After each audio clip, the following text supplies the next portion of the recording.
Le morning, les GG, tout sur les dessus de l'actu, les grandes gueules. Parlez beaucoup, mangez l'argent, voyagez beaucoup seulement, mais travaillez beaucoup, créez des choses, emploie des jeunes, non, non, non. Les dirigeants africains, les dirigeants sont comme ça. Les grandes gueules. Merci de nous rejoindre dans cette émission Les GG sur Radio Espace. Tous les matins, nous vous donnons rendez-vous une manière de mieux comprendre l'actualité, les dessous de l'actu. Évidemment, ça se passe là. Vous avez la possibilité d'interagir en direct dans cette émission. Soit vous partez sur notre plateforme, évidemment, hashtag Espace GG. Sinon, ça se passe sur ce numéro de téléphone qui s'affiche juste en bas de l'écran. Sinon, si vous nous écoutez à la radio, c'est le 00224 657 39 13 13. Avec plaisir, nous allons prendre vos messages en direct dans notre émission. Au menu, on s'intéresse à l'actualité, évidemment, les regards désormais tournés vers le comité de suivi des accords du 12 octobre 2016. C'est à ce comité donc qu'il revient la mise en œuvre dans les meilleurs délais des résolutions ayant sanctionné donc la rencontre d'hier au Palais Sékou Touria entre le président de la République et le chef de file de l'opposition guinéenne. Outre l'application des points non encore exécutés de l'accord du 12 octobre 2016, telle l'adoption d'une nouvelle loi sur la CENI, l'identification et la poursuite judiciaire contre les auteurs des tueries lors des violences politiques ou encore l'indemnisation donc des victimes de pillage. Le comité de suivi devra particulièrement se pencher sur le différend électoral consécutif au communal du 4 février dernier. Que peut-on se réjouir de l'issue de cette rencontre? Il pose cette question ce matin à Boubacar Titi Diallo. Quelle garantie quant à l'application donc enfin d'un accord signé il y a près de 2 ans? On essaye de comprendre ce matin avec Koto Solim que nous allons joindre ce matin. Il a celui d'Alain Diallo, président de l'UFDG, chef de file de l'opposition guinéenne. Messieurs Tibou Kamara, conseiller personnel du chef de l'État. Vous allez les écouter ce matin dans cette émission Les GG. Dans le même sillage, ces questions ce matin qui taraudent évidemment les esprits relativement donc aux différents électoraux auxquels il est demandé au comité de suivi d'apporter une solution. Est-il permis à la CENI ou à quelconque autre intervenant dans le processus électoral de faire annuler le vote des inscrits de tout un bureau de vote? Voilà, Babacar Diallo pose cette question. Et que prévoit la loi en la matière? Nous essayons de comprendre ce matin avec un juriste, Mamadi Trouakaba, juriste, professeur de droit, président de l'ECDR, une organisation de la société civile guinéenne. Vous allez les écouter ce matin chez les grandes gueules. Merci encore une fois de nous choisir. Bienvenue. Ahmed, bonjour. Bonjour Lamine. Bonjour Moussa Mouissi. Merci Lamine, bonjour voilà. À tous. Vous êtes bien réveillé ce matin, Moussa? Ah, c'est bien. Ah, on dirait pas, hein? Si. Voilà. T'es vraiment froissé ce matin. Bien, Mafoudi Abangoura, bonjour. Bonjour Lamine, bonjour à tous. Bonjour mon cher Titi. Bonjour Lamine, bonjour à tous. Voilà, nous partons ce matin à Boubacar du côté de Koya, une usine fabrique donc de boissons alcoolisées, fait des ravages et c'est AOB évidemment qui a mené cette enquête. AOB, bonjour. Bonjour Lamine. Bienvenue chez les GG. Merci. Alors, vous avez fait un reportage, le mieux ce serait de l'écouter, mais d'abord vous allez planter le décor, pardon. Oui, justement, le fait se produit du côté de Manéa, dans la sous-préfecture de Manéa, à Nyogorea. Nyogorea, c'est un secteur, donc il y a une usine de fabrique de boissons alcoolisées qui n'a pas prévu des canaux d'évacuation. Donc du coup, les eaux usées se retrouvent dans le secteur et exposant du coup les citoyens à des gros risques. Pourquoi? Parce que les gens respirent une odeur, si vous voulez, insupportable, nauséabonde. Et on a quand même eu à interviewer une grand-mère qui a perdu son petit-fils il y a de cela 1 mois. Et on l'a envoyé à l'hôpital, on a dit que c'est dû à ces eaux usées qui respirent au quotidien. Bien. Donc c'est vraiment grave. Nous-mêmes qui nous sommes rendus sur le terrain, on a eu du mal, difficilement on respirait. Il a fallu qu'on boive du lait pour nous en sortir. J'étais allé avec un cadreur, mais c'est vraiment ce qui se passe de ce côté, c'est grave. Nous sommes rendus à l'usine Kazal puisqu'elle appartient à un Libanais qui ne souhaitait pas nous voir sur le terrain. On nous a menacé d'expulsion, de quitter tout à l'heure. Voilà, on va écouter cet élément de reportage derrière. On revient pour plus de décryptage. Radio Espace, les grandes gueules. Leur spécialité, c'est la démesure totale. Tant qu'ils ne changeront pas, nous ne changerons pas non plus. Les grandes gueules, à suivre tous les jours sur la radio d'opinion. Radio Espace. Ce sont des déchets toxiques qui envahissent ces citoyens du secteur Nyogorea. L'usine incriminée n'a pas prévu de canaux d'évacuation pour drainer l'eau usée. Conséquence, Les habitants respirent au quotidien une odeur insupportable et qui nuit à leur santé. C'est décevant qu'une entité puisse déranger toute une population et personne ne lève le petit doigt. Tu vois le préfet, le sous-préfet, tu vois le gouverneur, vous allez voir même les dirigeants les plus influents, personne ne lève le petit doigt. Parce que ça, c'est le travail de l'environnement.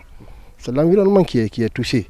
Mais personne, tout ceci-là, c'est des gens qui viennent simplement pour retirer l'argent au niveau de la société. On ne peut pas respirer, on ne peut pas sortir dehors, on est dans l'enclos. Il y a même dit à ma femme, on va revendre ici, quitter ici. Un marigot qui traversait le secteur a finalement disparu sous l'effet de ces résidus toxiques et également des animaux domestiques ravagés. Cette policière à la retraite vient de perdre son petit-fils. Elle impute cette mort aux déchets produits par l'usine. Il a eu des ennuis. Il avait 1 an, 3 mois comme ça. Il avait des ennuis. Tout le temps les ennuis. En fin de compte, il est décédé. La respiration de l'eau là, ça nous embête trop. Parce que quand tu te couches la nuit, tu ne peux même pas respirer. Face à l'indifférence des autorités de Koya, des jeunes du quartier en colère s'étaient mobilisés pour s'en prendre à leurs responsables et patrons de l'usine qui y habitent. Une somme de 100 millions aurait été distribuée à quelques citoyens par les responsables de l'usine pour calmer les ardeurs. Face aux dangers auxquels sont exposés les habitants du secteur Nyogoroya, ce jeune tire la sonnette d'alarme. Aujourd'hui, monsieur, vraiment, on est dessus. Ça va pas. Ça fait comme ça des années que le quartier est intoxiqué. Nos chefs qui sont là ne considèrent que leur intérêt. Au gouvernement, au président de la République, de venir nous aider. Franchement, la population du 43 souffre. Regardez, nos mamans souffrent, nos enfants souffrent. À chaque fois, les gens tombent malades ici. Tout ça à la cause de ça. Hein? Si le quartier est intoxiqué comme ça, est-ce que les gens peuvent vivre à l'aise? Vous voyez, on marche, mais on est malade. Ensuite, l'eau là nous tue même à petit feu. Certains citoyens accusent le chef de secteur de complicité. Des allégations que nie l'intéressé qui nous montre une lettre qu'il a adressée au préfet de Koya. J'ai pris ici 3 femmes et le jeune. Nous sommes allés sur le préfet. Il a dit, bon, j'ai reçu votre note. Aujourd'hui même, je passerai à l'usine pour leur dire, s'ils ne cessent pas d'évacuer l'eau usée de l'usine dans le secteur, je leur dirai de fermer l'usine jusqu'à ce qu'ils arrivent à avoir un lieu où stocker l'eau usée. On était assurés. Mais depuis ce jour, ça continue. Nous nous sommes rendus à l'usine Kazal, mais les responsables n'ont pas voulu s'exprimer. D'autres vendeurs installés dans les parages de l'usine respirent la même odeur toxique qui menace leur santé. Le ministre de l'Industrie, interpellé sur cette situation dans les grandes gueules, indique que son département avait sommé l'usine d'installer des canaux d'évacuation pour le respect des normes environnementales. Boubacar Bari Bigop menace de fermer l'usine Kazal pour désobéissance. Radio Espace, les grandes gueules. Leur spécialité, c'est la démesure totale. Tant qu'ils ne changeront pas, nous ne changerons pas non plus. Les grandes gueules, à suivre tous les jours sur la radio d'opinion. Radio Espace. Tour dans ce studio à Bakar, on vient d'écouter cet élément. Oui, mais moi, je pense que c'est un cas parmi tant d'autres dans la zone dans la périphérie de Conakry qui montrent que nos autorités à tous les niveaux, en tout cas plus particulièrement au niveau du secteur de l'industrie, montrent vraiment toute l'incurie qu'elles ont en ce qui concerne la santé publique, la santé donc des populations riveraines installées donc aux alentours de ces unités industrielles. Mais dans le secteur dans toute la zone de Koya, de Dubreka, vous avez de ces implantations industrielles, mais qui ne respectent aucune norme, mais ni sur le plan des droits des travailleurs, ni sur le plan environnemental. Mais on a évoqué le cas des cimenteries, mais aussi des minoteries. Mais il y a ces mais ce qui est paradoxal, c'est que moi j'interpelle ce matin Big Up. Mais absolument. Voilà, parce qu'on va souvent sur le terrain. Il est sa responsabilité première. Mais il va sur le terrain, mais à la fin du compte, qu'est-ce qui change à cette situation? On va essayer de l'interpeller ce matin. Rien ne change, Lamine. Ouais. Mais ces populations, mais leur santé est totalement exposée. Il a parlé du cas de ce petit garçon qui a perdu la vie pour avoir respiré de l'odeur nauséabonde due à ces eaux usées qui sont déversées par l'usine. Il n'y a pas de canaux d'évacuation. Donc, on ne sait pas dans quelles conditions, quelles sont les normes qu'il faut respecter par un promoteur d'usine pour installer son unité industrielle. Ouais. Rien de tout cela n'est fait. Et sans parler des conditions dans lesquelles les Guinéens travaillent dans ces unités industrielles. Mais c'est le laisser aller total. Là. Ouais. Mais tu te poses la question de savoir, mais qu'est-ce qu'il fait, ce ministre? C'est incroyable. Bien. Allez, Mafoudia Bangoura. Alors, à ce niveau, vous voyez l'importance un peu des élus locaux. C'est pourquoi ce qui est en train de se passer là, le fait que nos élus ne soient pas installés, c'est un véritable problème. Parce qu'effectivement, avec la politique qui est mise en place, les élus locaux, à la base, ont la charge justement de veiller à de telles choses. Ouais. Parce que vous verrez sur les papiers, lorsqu'on va appeler Big Up, il dira, si d'ailleurs ils ont reçu les papiers d'installation d'une telle usine, mais c'est facile, vous verrez excuse. Non, ce que je veux dire, c'est que vous verrez sur le papier que tout est mis, normalement tout ce qui doit être respecté. Mais sur le terrain, c'est tout autre chose. Maintenant, qui doit veiller à l'application? D'abord, à la base, on a ce préfet qui a été alerté. Qu'est-ce que le préfet a fait? Ce serait bien qu'on comprenne si ce préfet-là a été alerté. Qu'est-ce qu'il a fait justement pour contraindre ces Libanais qui ont leur entreprise à arrêter justement, parce que la population déjà à la base dépend du bon fonctionnement de ces élus. Mais ce qui veut dire que déjà à la base avec la mairie, ça ne fonctionne pas. On ne se soucie pas du bien-être de la population, parce que moi je suis convaincu que sur les papiers, effectivement, parce que ce sont des sociétés, ce sont des gens qui viennent d'ailleurs, ils savent comment ça se passe normalement. Mais encore en Guinée, le problème, c'est pas ce qui est écrit sur le papier, c'est ce qui est fait. Ce que Abakar dit par rapport à ces usines, on sait, le constat est là. Maintenant, c'est le travail de nos élus locaux. Pendant ce temps, les Guinéens meurent. Et souvent, vous verrez qu'il y a une forte complicité. Parce qu'une fois que ces personnes sont dénoncées, vous verrez qu'on donne des pots de vin et puis du coup, personne ne parle. Il suffit que le responsable de l'usine sorte quelques millions, donne à quelques responsables locaux de la zone et puis c'est fini. Justement, on n'en parle plus. En parlant de ça, vous avez essayé de joindre le préfet Amadou Ribari. Justement, j'ai eu le préfet au téléphone, mais qui nous a raccroché au nez pour dire qu'on l'a pris au dépourvu. Il n'allait pas se prêter. Mais ce que je voulais dire, puisque Mafoudia Bangoura l'a souligné tout à l'heure, c'est que les citoyens sont désemparés parce qu'à chaque fois, il y a eu des manifestations. Les citoyens se soulèvent, mais malheureusement, il y a des billets de banque qui sont parfois distribués pour diviser ces jeunes-là. Donc, on nous apprend même que le Libanais a donné, puisqu'il habite dans le quartier, dans le secteur là-bas. Il a donné 100 millions aux vieux, mais aussi aux femmes, aux vieilles qui ne savent pas. Et quand quelqu'un qui a du mal à joindre les deux bouts, quand vous lui remettez quelques billets de banque, voilà. Et c'est ce qui se passe malheureusement. Donc, il n'y a pas, les citoyens sont désemparés. À qui s'adresser aujourd'hui? Mais ce qu'il faut dire que la tension, elle est perceptible puisque les citoyens, avec notre arrivée, ont menacé d'investir les rues pour obliger cette société et cette usine aujourd'hui à installer des canaux d'évacuation pour le drainage des eaux usées. Le droit de savoir, de comprendre, on essaie de joindre le ministre Big Up. Allez-y, Moussa Mouissila. Ça vous inspire quoi? Non, ça me fait assez rire parce qu'on parle d'une usine de bière, c'est cela? Oui, de boissons alcoolisées. De boissons alcoolisées, dans une zone où vous allez trouver 100% de musulmans là-bas. Et vous bérez Mima, mais bérez Cobritan et Nathan Doma. Tu vois un peu, c'est. Allez, on va revenir dans un instant, Moussa. On a Big Up en direct chez les GG. Les grandes gueules. Monsieur le ministre Barry, bonjour. Oui, bonjour. Bienvenue dans les grands gueules. On parle de cette unité industrielle de fabrique de bière, donc de boissons alcoolisées, dans le district de Nyogoroya, dans la sous-préfecture de Manéa, donc préfecture de Koya. Est-ce que vous avez une idée d'abord de cette unité industrielle dénommée Kazal, et selon le reportage qui a été rendu dans ce studio, cette usine, donc, par le fait qu'elle laisse drainer des eaux usées, donc, infecte la santé des populations riveraines. Est-ce que vous avez, au moins une fois, est-ce que vous êtes intéressé au cas de cette unité industrielle? Bon, merci beaucoup de me donner l'opportunité de m'exprimer sur le sujet. En effet, je connais très bien l'usine. J'ai déjà fait 2 visites à ce niveau. Nous avions relevé un certain nombre d'anomalies liées justement au déversement de déchets toxiques dans la nature. Nous avons demandé à ce que l'entreprise se mette aux normes. Un certain nombre de règles et de dispositions ont été prises. Des délais ont été donnés pour la mise aux normes de cette entreprise.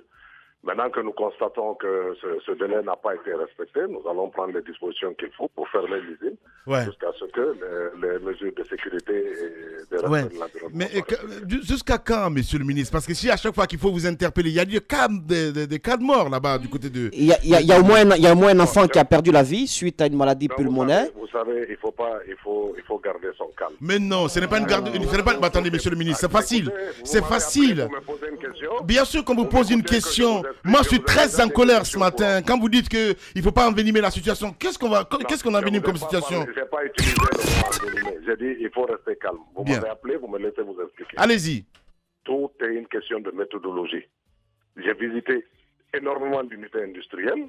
Nous nous rendons compte que dans certaines industries, que les règles de sécurité et les normes ne sont pas respectées. Nous demandons à ce que ces entreprises se mettent aux normes suivant les délais que nous prescrivons. Au terme des délais, nous faisons des contrôles. Puis nous nous rendons compte que... Mais comment expliquer, comment comprendre, monsieur le ministre, que vous avez déjà sommé cette entreprise de se mettre en règle?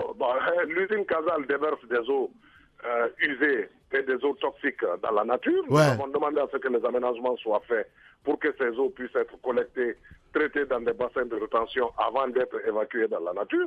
Nous allons constater si ce travail est fait. Si ce n'est pas fait, nous fermons l'usine jusqu'à ce que ce travail soit fait. Mais, monsieur le ministre, nous comprenons aisément ce matin que vous ne faites pas de contrôle régulier sur les différents sites, parce que si vous le faisiez, vous auriez compris que la sommation précédente n'avait pas été respectée. Mais on se rend bien compte que le ministère de l'Industrie ne fait pas de contrôle. C'est quoi ce délai? Ce délai est arrivé à échéance. Ce délai, il court jusqu'à quand? Oui, monsieur le ministre, ce délai, il court jusqu'à quand? Qui a été donné à cette entreprise. Oui, jusqu'à quand? Nous allons vérifier si les remarques ont été levées. Il continue à travailler. Si les remarques n'ont pas été levées, l'usine sera fermée. Le délai, c'est important de savoir. Le délai, il court toujours ou pas? Je vais voir avec l'inspection générale si le délai est arrivé ou pas. En vous appelant, monsieur le ministre, vous avez dit nous avions donné un délai à l'entreprise, à l'usine, pour qu'elle se mette en règle. Maintenant que nous constatons que cela n'a pas été fait, nous allons prendre nos dispositions. Ça veut dire que le délai est arrivé à échance, si nous comprenons bien français. Non, n'interprétez pas ce que j'ai dit. Si, vous l'avez dit. Moi, j'estime que votre méthodologie, la méthodologie, monsieur le ministre, à laquelle vous faites référence, elle se serait un peu hâté les pas si c'est vous qui habitiez dans la zone, parce qu'on parle quand même de vie humaine, vous nous parlez de méthodologie. On vous parle de vie humaine, vous parlez de délai d'échéance donné à une usine. Quand il y a la vie humaine en danger, il n'y a pas de délai, on agit tout de suite. Parce que ce n'est pas normal quand même que des gens perdent leur vie à cause d'une usine qui n'apporte. Et puis en plus, c'est une usine de fabrique de boissons alcoolisées. Ça, c'est grave. Allez-y, monsieur le ministre. Voilà, c'est ce que je vous ai dit. J'ai dit qu'il y a un procès verbal de visite technique qui a été fait. Des échantillons ont été prélevés et pour les boissons et pour l'eau, parce que c'est eux qui font l'eau, comment ça s'appelle, l'eau minérale cristal. Nous sommes en train de vérifier tout ça. Je vais m'atteler avec les services pour m'assurer que les délais sont arrivés à expiration ou pas. Si les délais sont arrivés à expiration, l'usine sera fermée jusqu'à ce qu'elle soit mise en état. Bien. Si les délais ne sont pas arrivés à expiration, puisque c'est une question de santé publique qui se pose et qui est urgente, nous allons prendre les mesures appropriées dans ce fait. Bien. Le ministre, voilà, big up, en direct ce matin chez les juges. Allez-y, Mafoudia. Alors, monsieur le ministre, le problème dont il est question, on pouvait le constater avant même le début des travaux au niveau de l'usine, c'est-à-dire savoir si effectivement il y a une partie qui est installée pour évacuer les déchets. Est-ce qu'il y a justement un mécanisme mis en place pour vérifier en amont, avant même le début des activités, que les installations obéissent aux normes? Il y a différents types d'assainissement et d'évacuation. S'il s'agit des eaux minérales, elles peuvent être évacuées naturellement dans la nature parce qu'elles ne sont pas toxiques. À partir du moment où c'est des eaux alcoolisées, qui ont une certaine acidité, qui renferment un certain nombre de substances toxiques, il est tout à fait normal que les équipements adéquats soient installés pour que ces eaux soient traitées avant d'être évacuées dans la nature. J'ai constaté sur le terrain, après ma visite, que cet équipement d'assainissement n'existe pas. Nous avons demandé à l'entreprise de se mettre en règle, suivant un délai qui lui a été prescrit. Je vais me rapprocher des services de l'Institut guinéen de normalisation et de l'inspection générale, ainsi que de la Direction nationale de l'industrie, pour m'assurer que ce délai ou était passé ou n'est pas dépassé. De toute façon, d'une manière ou d'une autre, il faut prendre une mesure urgente puisque le problème perdure et il commence à être extrêmement dangereux et toxique pour les populations avoisinantes. Voilà. Alors, le ministre Big Up, on a l'enquêteur évidemment, enfin, le journaliste qui a mené l'enquête AOB. Allez-y. Monsieur le ministre, on a eu des témoignages selon quoi des cadres de votre département passeraient tout le temps là-bas pour sortir avec des sacs d'argent et même des responsables de préfectoral de Koya. Ça c'est des histoires, ça c'est de la délation, ça. Vous dites que vous avez eu des informations, il faut apporter des preuves. Mais justement, raison pour laquelle il vous pose cette question ce matin, Big Up. Moi-même, je suis passé 2 fois dans l'usine. Ouais. J'ai fait des visites. Pourquoi vous ne dites pas que le ministre aussi est parti prendre de l'argent dans ben voilà, attendez, c'est trop facile là. C'est trop facile, Big Up. Big Up, on ne s'énerve pas. Il pose une question. Si vous avez à répondre, vous répondez. Sinon, au pire des cas, on fait next. Les grandes gueules. Allez-y, Moussa. Monsieur le ministre, il y a un autre aspect. On vous a vu en Zérekori. Vous êtes parti également à la chasse d'une autre usine là-bas. Mais il a fallu que Espace lève le lièvre pour que vous puissiez passer, parce que c'était juste après notre départ, monsieur le ministre. Je ne sais pas si on s'écoute. Alors, est-ce que pour les unités industrielles qui doivent s'installer sur le territoire guinéen, est-ce que vous êtes habilité à regarder au moins le plan architectural de leur installation pour savoir si tous les canaux d'évacuation de ces eaux, quand il s'agit des usines qui fabriquent par exemple de l'alcool, si ces canaux d'évacuation existent dans le plan? Parce que quand même, je suis désolé, je suis profane certes, mais pour une usine qui fabrique des eaux aussi nuisibles, on ne peut pas aller louer une sorte de maison abandonnée dans un quartier pour dire, ben tenez, on s'installe là. Question. C'est la question. Est-ce que leur ministère est habilité à regarder le plan architectural de ces unités industrielles qui fabriquent ces genres de boissons? La réglementation, de la rendre en vigueur. Vous savez combien d'unités industrielles clandestines se sont construites dans ce pays depuis plus de 20 ans? Toutes les unités industrielles dont vous parlez sont classées à travers la ville dans des zones d'habitation alors que c'est interdit. Nous sommes en train d'aménager des zones industrielles pour amener à délocaliser toutes les unités industrielles qui sont classées à travers la ville. Vous avez l'unité de Sobragui, par exemple, qui est en plein centre-ville. Vous avez l'unité de savonnerie Alpha, qui est à Matoto, qui est toxique. On a demandé à toutes les unités de mettre des plans de développement et d'investissement en place pour pouvoir se déplacer. Vous avez Bonagui, qui est à Matoto, qui est en zone industrielle. Vous avez plein d'unités industrielles à travers la Guinée qui sont dans des zones d'habitation. Il est vrai que, certes, il y a des unités industrielles qui étaient en zone industrielle comme Ciment de Guinée, mais c'est les habitations et l'urbanisation qui est venue rattraper ces unités industrielles. Il faut bien prendre des dispositions pour que nous puissions fonctionner comme n'importe quel pays dans le monde. Ouais. Que nous ayons des unités industrielles spécifiques pour des industries toxiques, pour des industries agroalimentaires, pour des industries manufacturières, que chacune des spécialités et des activités soit consignée dans un espace adéquat pour cette activité. Mais écoutez, je suis ministre de l'Industrie, certes, mais je connais des industries qui se sont créées bien avant ma naissance. Bien. Et qui continuent à exister dans des zones d'habitation. Voilà. Il faut bien qu'on trouve la non, mais attendez, de toute façon, mais quelle mesure corrective? Tout le monde est unanime là-dessus. S'il y a un ministre actif dans ce sens. Je viens de rentrer de Chine d'une mission pour finaliser un plan et une convention pour l'aménagement de la zone industrielle de Kouria. Nous allons aménager environ 450 hectares en zone industrielle, bien catégorisés, bien aménagés avec tous les systèmes d'assainissement, de traitement et de viabilisation. Et nous allons demander aux entreprises de commencer à se délocaliser petit à petit. L'administration est là pour créer les conditions de l'équité, les conditions de sécurité, les conditions de justice. L'administration va créer les plateformes qu'il faut pour permettre au secteur privé de se développer. C'est ça notre mission. Et nous sommes en train de travailler dans ce sens. Si vous voyez toutes les visites que je fais de façon inopinée dans les usines, ce n'est pas la première usine que je ferme. L'usine de fer, Odab Steel, qui est à Kagelin, je l'ai fermée parce que le fer ne répondait pas aux normes. Lorsque les fers ont répondu aux normes après les analyses que nous avons faites au laboratoire de géotechnique d'Abidjan, nous avons autorisé à ce que l'entreprise soit ouverte. Nous allons faire la même chose pour Casal. Personne n'est à l'abri. Bien. Celui qui ne respecte pas la réglementation sera obligé de la respecter. À défaut, l'unité industrielle sera purement et simplement fermée. Allez-y, Abakar. Par ailleurs, cette question qui s'adresse à vous en partie, puisqu'elle s'adresse également au ministre du Commerce, je vais parler du cas de cette unité industrielle qui appartiendrait à un homme d'affaires ukrainiens dans le secteur de la noix de cajou.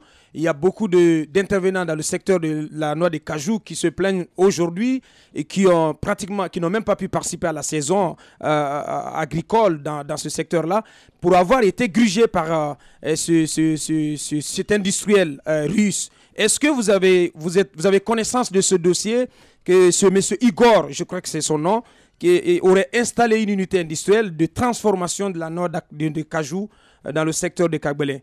Et deuxième question, qu'en est-il Igor a installé une unité industrielle de transformation de cajou à Kagbele, que j'ai été visiter avec le ministre du Commerce, le ministre de l'Élevage, et j'ai trouvé l'unité industrielle répondant totalement aux normes, ce qui est de mon devoir et de ma mission. Je ne m'occupe pas de commercialisation, je ne m'occupe pas de relations commerciales entre un promoteur privé et des acteurs producteurs sur le marché. Je m'occupe du respect de la réglementation quant à l'installation d'unités industrielles sur le territoire national. Donc, de ce point de vue, l'usine en question, monsieur le ministre. Ou des questions relationnelles entre les producteurs. On a bien compris, mais l'usine en question, c'est une préoccupation. Fonctionne-t-elle ou pas? Est-ce que vous êtes rendu ces derniers temps dans ces installations? Est-ce que vous avez constaté qu'elles fonctionnent? Et deuxième question, qu'en est-il du processus de relance de Salguidia, parce que le problème a été débattu en Conseil des ministres, des résolutions ont été prises. Où vous en êtes dans la mise en œuvre de ces résolutions? Décidément, je pensais que vous me parliez que de Casal, mais je vais quand même prendre le soin de vous répondre. Pour ce qui concerne l'usine de cajou, j'ai été la visiter lorsque les travaux sont terminés. Je ne suis plus reparti depuis, je ne peux pas vous dire aujourd'hui si l'usine fonctionne ou pas. Ce que je sais, c'est que l'usine a été installée et elle répond à toutes les normes de sécurité et aux normes techniques exigées en la matière. Pour ce qui concerne Salguidia, comme je vous l'ai expliqué, nous étions dans un processus. Aujourd'hui, nous avons recruté un cabinet d'expertise internationale pour pouvoir faire le point de la situation des actifs de Salguidia, puisque la relance de Salguidia va être effective. Avec le bureau de stratégie et de la primature, nous avons fait une étude. Et vous savez que l'Union européenne accompagne aujourd'hui le processus de relance de la culture de l'ananas dans la Basse-Côte. Nous avons intégré la relance de Salguidia dans ce processus d'ensemble. Donc nous sommes en train de terminer cet audit technique et financier de Salguidia pour pouvoir ouvrir le marché aux acteurs privés afin que nous puissions trouver des partenaires pour la relance de Salguidia. Le ministre, big up en direct ce matin chez les GG. On fait de la télé en même temps, mon prince. Voilà. Merci beaucoup en tout cas, monsieur le ministre. On espère que vous allez réagir ce matin du côté de Koya parce que là, l'heure est grave. C'est pas pour... Non, ne vous en faites pas. L'inspection générale sera là-bas ce matin. Voilà. Merci beaucoup en tout cas d'avoir répondu à nos questions ce matin. Big up. Merci. Bien. Véritable success story de la radio Espace Guinée, les grandes gueules, détentrices des meilleurs scores radio en Guinée, de la meilleure émission talk show, a donné le créneau horaire du départ au bureau et du retour à la maison, récoltant depuis des années consécutives le titre d'émission la plus écoutée en Guinée, toutes catégories confondues. Un grand total de plus de 5 millions d'auditeurs ont été fidèles au talk show Les GG, diffusé jour après jour sur toutes les stations du réseau Adafo Média de 9h à 10h30, un exploit qui restera longtemps dans les annales de la bande FM en Guinée.